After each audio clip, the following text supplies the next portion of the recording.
Hello everyone, my name is Bombshow. You're welcome to my channel. It's Bombshow Television. Musho my latest musho zviri kupisa zvega zvega. Kana uri munyowani, don't forget to subscribe to our channel. It's Bombshow Television.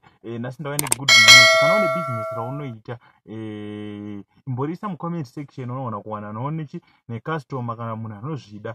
Kana une business raunoita ingoriudza mu comment section unoona kusanganochi nemhene. Tiri kuadvertise mahara, tine ka promotion sezvo takapinda 7,000 ma subscribers. Guys, ndokubigai makapenga. Ndimi munoita tirambe tichiendera kumberi tichitsvaga ma latest. So ndisinganyanyi kupedza nguva. Kana uri munyowani ndinokuchingamidza nemufaro. Don't forget to subscribe to our channel. Get into today's story and don't forget to advertise your business with us. Number munozowana pa description ye channel kana kuti ndichadzisa mu comment section. Saka rega tiripinde munyaya yanhasi. Right, madays apera aya pane post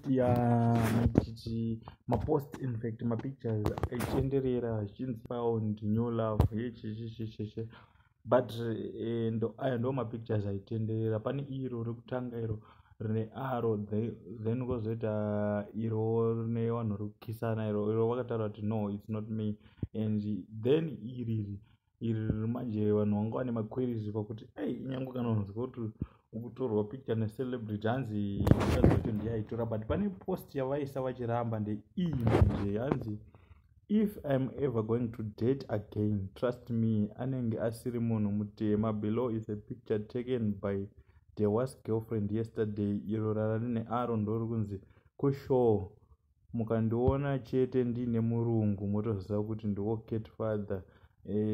Zvavo vari pasi ava maya hazvisi, saka varamba maititi akati picture iro riri vanonzi dewa. Ndatenda zvangu vaclear chi because hatinee tichitenderedza isusu chatawana tichingoita tichipa mafanzi zvekuti zvazonzi kudii. Vakazotaurawo tofanangodzoka ita ano vanhu because zvinongogadzirwa nevanhu zvakangofanana namadam bosi yaya vakazoiramba kuti muhofu havana kuhura, but zvinhu zvinenge zvaita zvatenderera ende ivo vacho vachiramba vakanyarara. Saka tongoti ndo zvingoitika chi kuZimbabwe. Thanks for watching. Let's talk in the comments.